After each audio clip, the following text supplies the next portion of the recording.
Nesta segunda parte vamos falar de corrida e caminhada, mas antes disso quero lembrar-lhe que temos um e-mail para onde pode enviar as suas sugestões e uma página do Facebook onde nos pode seguir. O e-mail é foradojogo@rtv.com.pt e a página no Facebook tem o nome de Fora do Jogo-RTV. E agora sim passo aos convidados desta segunda parte, que são o Jorge Azevedo e o Albino Daniel. Boa noite. Vamos falar sobre a Urban Trail Night Race que se realizou este sábado na cidade do Porto e que teve como objetivo aliar a prática desportiva à componente histórica e cultural das cidades. É assim ou não é, Jorge Azevedo? É exatamente isso. Isso é um dos âmbitos que nós pretendemos fazer com este Urban Trail. O Urban Trail tem duas componentes, uma diurna e uma noturna, e nós decidimos já este ano avançar com a edição noturna. É mais mediática, é mais... E como havia um grande espaço, que não havia grandes provas numa edição noturna, nós decidimos, por isso, fazer já esta edição. E pretende exatamente isso. Nós temos cidades fantásticas em Portugal, temos património histórico e cultural fantástico e que muitas vezes nem sempre está acessível, as pessoas não o conhecem. E eu não sou um grande atleta de corrida, mas quando comecei nas corridas de montanha, de onde originalmente venho, tinha que treinar todos os dias, então começámos, não tínhamos acesso à montanha e começámos a treinar nas cidades que têm os mesmos desníveis, ou têm desníveis parecidos. E percebemos que íamos descobrir numa cidade que pensávamos que nós conhecíamos, começámos a descobrir essa cidade. No fundo foi essa consequência que nos fez este Urban Trail, porque trails são corridas de montanha em trilhos. Claro. Então, por que não fazer importar o conceito que já existe há muito tempo para as nossas cidades. Com a particularidade de passarem por monumentos e locais históricos das cidades onde estão a realizar a prova, não é? É mesmo isso, Tânia. É potenciar, é divulgar as cidades e até mostrar locais onde outrora seriam guetos. Nós passamos nós fizemos a edição em Lisboa e neste fim de semana fizemos no Porto.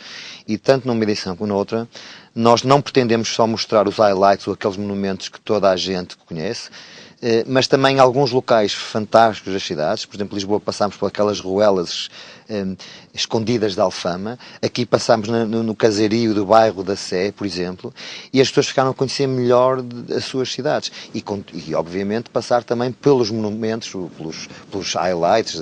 Em Lisboa passámos pelo Castelo São Jorge, que está fechado normalmente à noite. Nós conseguimos abrir o castelo. Aqui no Porto passámos na Muralha Fernandina, nos mosteiros da Serra do Pilar, nas caves de vinho do Porto, toda a gente adorou.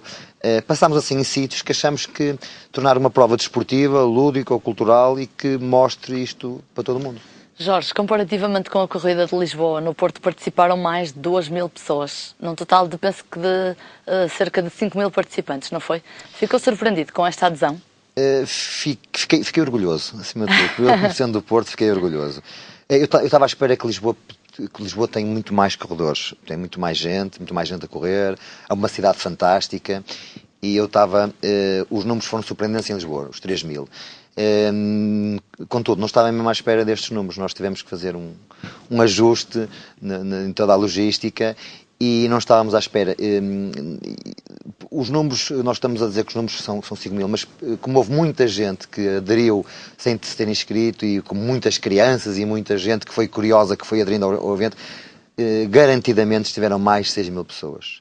É excelente, não é? É excelente, trouxe-nos alguns constrangimentos até, vou-lhe dizer. Em termos de logística também, porque, não é? Sim, claro, porque depois também teve para os corredores, um dos quais está aqui o Canho, está aqui representado hoje, teve alguns constrangimentos, foi gente a mais que aderiu sem nós contarmos e acabaram por ser um obstáculo na corrida, não é? Um obstáculo e até para a própria caminhada depois foi um obstáculo. Mas pronto, correu bem e temos aqui algumas coisas a aprender, mas foi muito giro. O Porto está de parabéns, as pessoas, os atletas estão de parabéns, os participantes estão de parabéns e pronto, e é isto que a gente pretende. Vamos incluir nesta conversa o Albino Daniel, que foi o vencedor da geral da corrida, não é? Albino, obrigada também pela tua presença aqui no Fora do Jogo. Como é que tiveste conhecimento desta prova?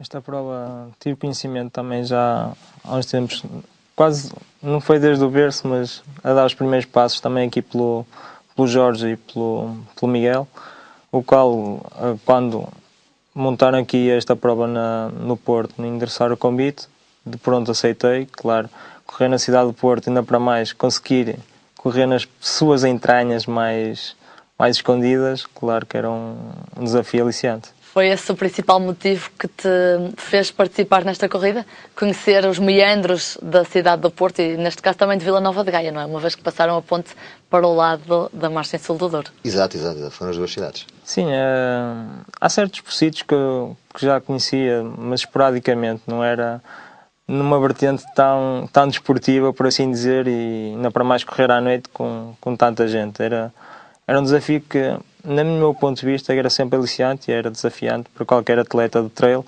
que vem da montanha, onde corre um pouco sozinho, em comunhão com a natureza, poder correr num mundo urbano é diferente e acho que era aliciante sempre. Albino, quando partiste para esta corrida, foi como amador ou já como atleta não federado, não é? Porque isto não é uma corrida federada, mas como atleta fincado?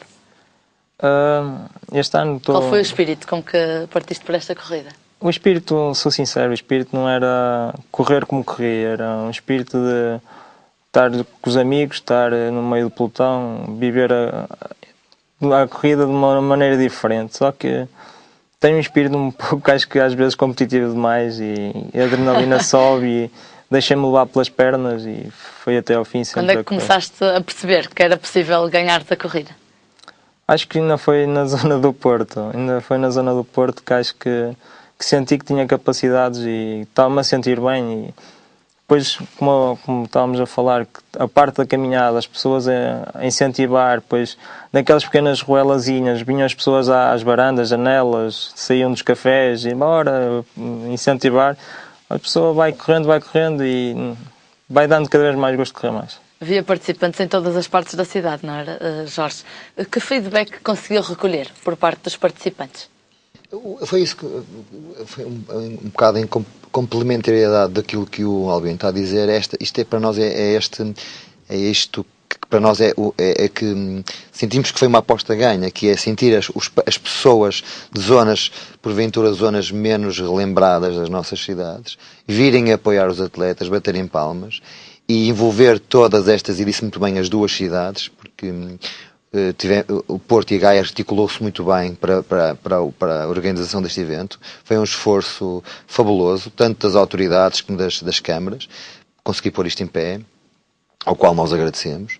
E sentir esta gente toda na rua, à noite, todas com uma luz, os corredores iam com a luz na cabeça e os caminhantes com uma lanterna de mão, e sentir, né, perto das 6.000 pessoas, tanta gente, numa altura do dia em que se calhar a cidade não é tão propícia a andarem a caminhar, nestes locais todos, foi fantástico de ver esta gente toda, ver atletas tão bons e conhecidos, reconhecidos como o Albino, e esta família toda da corrida, de ver tudo na rua. Foi fantástico nossas cidades ter esta possibilidade e permitir com que isto acontecesse. Jorge, depois da corrida lançaram no Facebook um concurso de fotografia. Queres explicar-me como é que e qual é o objetivo desse concurso?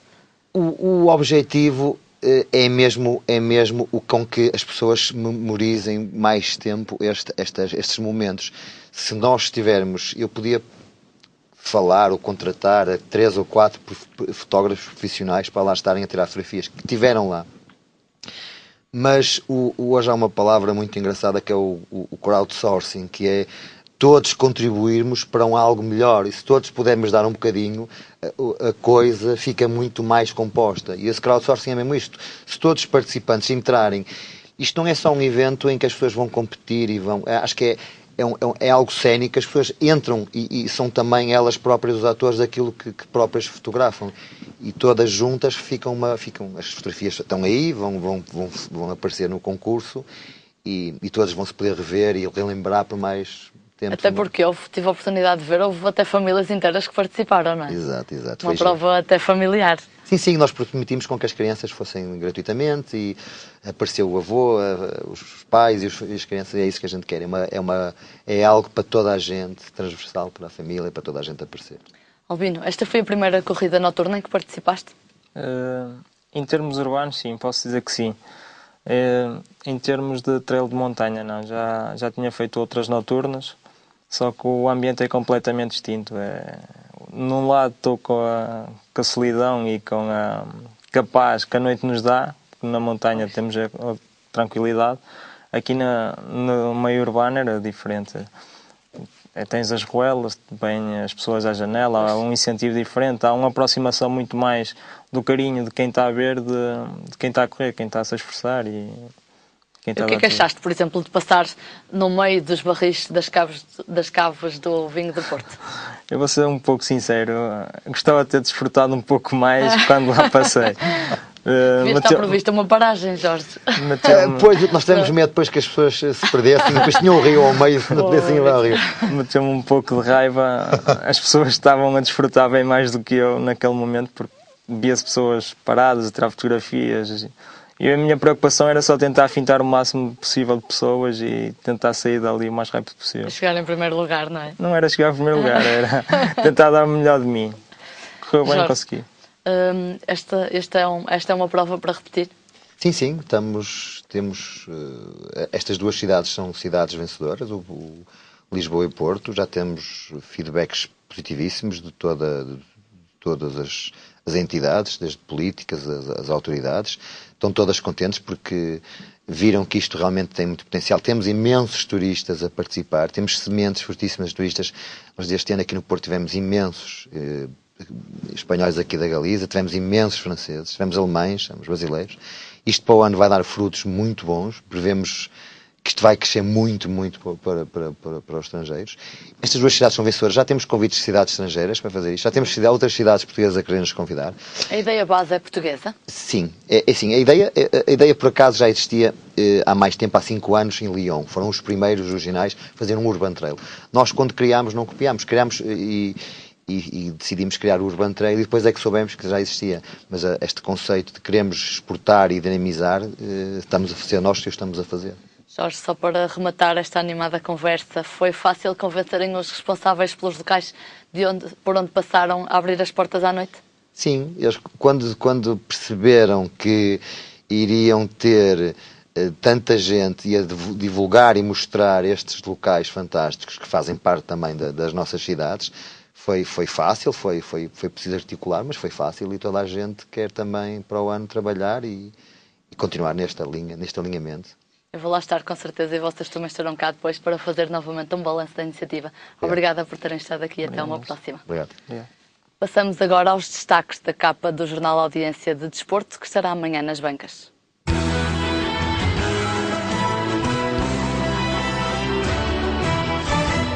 Podemos ver que o grande destaque fotográfico é dedicado à arbitragem, com o Audiência a fazer uma entrevista à jovem árbitra Sandra Nogueira, onde esta expressa o desejo de chegar à Primeira Liga. À esquerda, no canto superior, têm lugar as notícias dos distritais, ânimos exaltados no duelo entre Arcozelo e Canelas 2010, é o destaque da 2ª Divisão Distrital Série 1, Oliveira do Odouro empata em Perafita, é o título relativo à divisão de honra da Associação de Futebol do Porto, e Golpilhares soma e segue, é a chamada referente à 1ª Divisão Distrital Série 1, na sequência da vitória dos gaenses em Leça do Balio por 1-0. Mais abaixo, destaque para o futebol nacional. Coimbrões tropeça é o título que diz respeito à 2ª Divisão, depois do empate sem golos em casa da equipa de Santa Marinha contra o Sousense.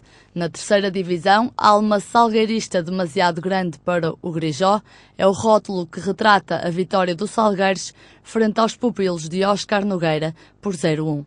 Sobre o fim de semana desportivo na modalidade de futsal, o Audiência de amanhã falará da ausência de bons resultados por parte do Módicos e do Freixeiro, que com mais uma derrota à 6ª jornada vão de mal a pior, qualifica o Audiência. Já sobre o hóquei em patins, o Golpilhares entrou a perder, é referência ao jogo com o Braga, em que o Golpi perdeu por 6 golos contra 4 e que lhe dá direito à 12ª posição da tabela classificativa, apenas com 1 ponto até agora. Na página 3 pode ainda ler-se que no âmbito do programa Futebol Solidário, a iniciativa de Paulo Futre já angariou 4 toneladas de alimentos para a delegação de Vila Nova de Gaia, da Cruz Vermelha Portuguesa. Relembro que o jogo da equipa dos amigos de Paulo Futre contra a equipa das Estrelas de Portugal realiza-se no próximo sábado, pelas 15 horas, no estádio Rei Ramiro, no Candal. Por fim, tem lugar o desporto motorizado, que ocupa as páginas 10 e 11 do Audiência, onde se constata a supremacia dos portugueses no mundo dos GT. São estes os destaques que pode encontrar amanhã na secção de desporto do jornal Audiência.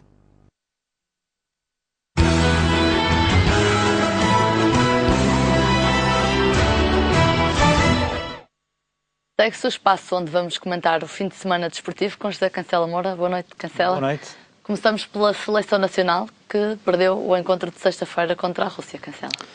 Sim, perdeu e parece que, de facto, também poderiam estar lá a tarde toda, que o jogo foi à tarde, que provavelmente não iriam marcar gol. Não se alteraria, não é? Penso que não. Aliás, o Portugal teve a infelicidade de começar a perder. Aos 6 minutos, um deslize do Ruben Miquel, um passo mal medido, muito bem aproveitado pela seleção russa, e a partir daí, aliás, o Fábio Capello, como sabemos, é da escola italiana, e tiveram um jogo muito defensivo, talvez 9 jogadores atrás da bola a partir desse momento. Eu penso que houve aqui uma parte do jogo interessante, que foi a reação de Portugal, que esteve muito próximo daquilo que foi a equipa do europeu, mas efetivamente a segunda parte foi de uma ineficácia ofensiva muito grande.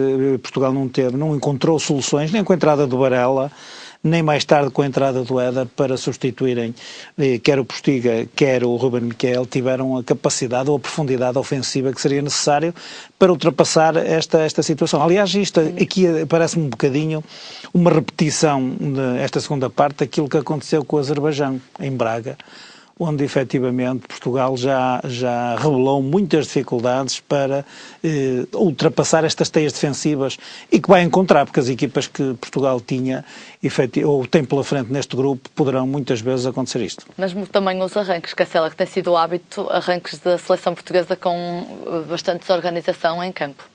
Sim, é verdade. Aliás, Portugal agora parece que já no europeu aconteceu isso, é preciso estar a perder para estar em desvantagem para depois poder reagir.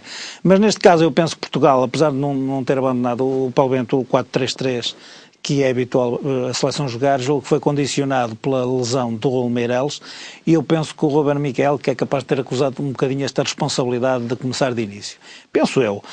Por exemplo, até o próprio João Moutinho acabou por estar, que é no fundo o pêndulo da equipa, acabou por estar um bocadinho enredado nesta teia defensiva, e perdeu-se ali um bocadinho no meio dos jogadores adversários. Eu penso que Portugal poderia, sobretudo na segunda parte, ter feito melhor. Até porque nós fomos ao Luxemburgo, fizemos um resultado um bocadinho lisonjeiro para o Luxemburgo, que poderia ter sido uma goleada, mas eu lembro nesta jornada Israel goleou por 6-0, portanto, Luxemburgo. Portanto, Portugal tem que rever esta questão da eficácia. Começa a ser difícil perceber com equipas desta valia, porque, e no caso da Rússia até nem estamos a falar do adversário direto, e efetivamente, mesmo assim, eu penso que Portugal está muitos furos acima desta equipa, embora aqui haja um mérito que é a capacidade e a organização defensiva que a Rússia pôs em campo. Exatamente. Amanhã, Cancela, joga-se o encontro com a Irlanda do Norte. Portugal está em segundo lugar e a Irlanda, com certeza, que fará tudo para surpreender a equipa de Paulo Bento. Isto é um percalço, este resultado é um percalço que até se pode considerar normal. Eu quero dizer que, por exemplo, Portugal, a última vez que venceu fora o adversário direto foi na Alemanha por 1-0, quando fomos apurados para o México. Já agora é uma curiosidade, mas, portanto, Portugal está a 3 pontos. As questões do gol-average ver-se-ão mais para a frente. Ainda há a possibilidade do play-off caso Portugal fique em segundo, portanto também não há que dramatizar esta questão, e eu penso que para amanhã Portugal o que importa neste momento é repensar todos os erros que foram cometidos e repensar jogo a jogo aquilo que pode ser o objetivo final, e neste caso só há aqui 2 ou 3 questões de opções do Paulo Bento. Nós todos temos opiniões diferentes, naturalmente, mas há coisas aqui que às vezes não se explicam, mesmo com a lesão de Fábio Coentrão, que é uma adversidade bastante grande, sobretudo para a ala esquerda de Portugal, porque é um jogador que trabalha muito nessa área, não se percebe, por exemplo, como é que o Eliseu continua de fora e é convocado o Nelson, porque o Eliseu deve estar neste momento na melhor fase da sua carreira, tem feito um excelente início de campeonato em Espanha e não se compreende este tipo de opções. E, portanto, aquilo que espero para amanhã é que Portugal retifique rapidamente os erros que foram cometidos no jogo com a Rússia. Esperamos que sim, Cancela. Passamos agora ao hóquei em patins. Este fim de semana jogou-se a segunda jornada em que o Futebol Clube do Porto deu uma goleada das antigas ao Sporting.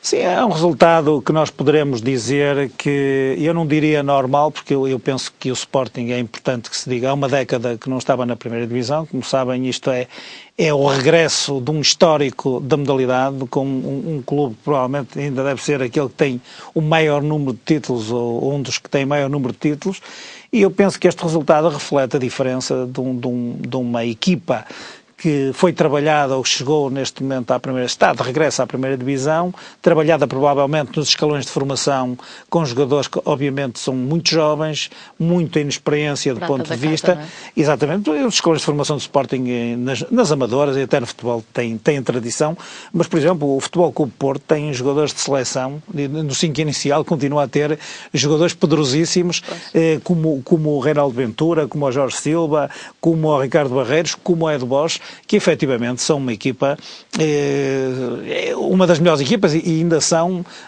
estes jogadores estiveram ligados à hegemonia de uma década do Futebol Clube Porto na modalidade. Reinaldo Ventura e Jorge Silva, que só por si marcaram 6 golos desses 12. É verdade, eu julgo que este resultado, apesar de ser tão desnivelado, reflete efetivamente a diferença das duas equipas neste caso. Penso que aqui será importante saudar o regresso do Sporting. Eu dava aqui um dado, por exemplo, estiveram no pavilhão cerca de 1.200 espectadores. É sempre um Porto Sporting, isto claro. Como noutras modalidades amadoras, o atrativo de haver o Sporting, o Benfica e o Futebol Clube Porto, há mais clássicos, há mais gente, há mais propaganda à modalidade, e eu penso que, por exemplo, este regresso o jogo acaba por ser um clássico. Penso que o Sporting, a seu tempo, estou convencido que vai retificar com certeza esta situação.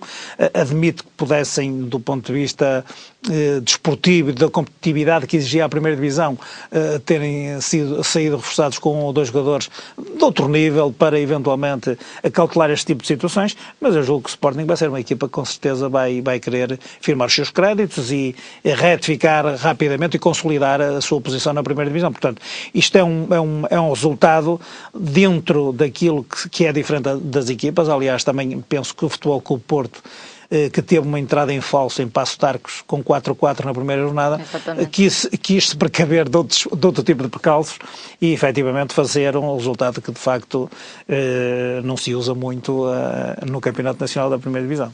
Cancela, voltando ao futebol, Petit foi anunciado como o novo treinador do Boa Vista. Sim, eu penso que isto é uma sequência lógica daquilo que tem sido regressos dos jogadores do Boa Vista, quer dizer, há aqui uma relação de afetividade com o clube. Começa logo pelo presidente, que regressa ao cargo de presidente depois de ter sido dirigente destacadíssimo no futebol, o Manuel Maio, mas há opções, por exemplo, o próprio Petit acaba por, efetivamente, ano passado, fazer uma opção, depois de ter sido um internacional da seleção, de ter jogado no Benfica, no Colónia, aos 36 anos, ter regressado ao Boa Vista ano passado para dizer que gostaria, por razões afetivas, ajudar o clube do coração. Penso que esta opção acaba por enquadrar-se um bocadinho nas expectativas que este corpo diretivo tem para recuperar a mística do clube, apelar ao sentimento que os jogadores e os próprios atletas podem emprestar ao clube, e neste caso o Petit, com a sua experiência internacional, inicia uma carreira que poderá ser auspiciosa do ponto de vista pessoal, mas que vem na linha, por exemplo, das opções do Fari, do Zé Manel, do Freixo, que qualquer um destes ainda neste momento, com a idade que efetivamente têm, acabaram por efetivamente emprestar o seu contributo à equipa. Penso que o Petit, dentro desta lógica... E que vai também continuar a ser jogador de campo, não é? Exatamente, mas eu acho que dentro desta lógica, julgo que o Boa Vista que poderá recuperar, por exemplo, o Boa Vista tem créditos firmados nas amadoras, nos escalões de formação, portanto eu julgo que apesar dos percalços da SAD e daquilo que foram também as penalizações disciplinares em termos desportivos que teve o Boa Vista, penso que que o Petit pode ser uma peça fundamental, um instrumento para recuperar toda aquela mística que tem o Boa Vista enquanto clube e, sobretudo, para dar um exemplo daquilo que poderão fazer, poderão emprestar para os objetivos que o Boa Vista, neste momento, dificilmente terá que alcançar. Sem dúvida, Cancelo, o nosso objetivo hoje está concretizado. Até para a semana. Também muito obrigado. Obrigada. Boa noite. E assim chegou ao fim esta segunda parte. Voltamos já a seguir a um curto intervalo.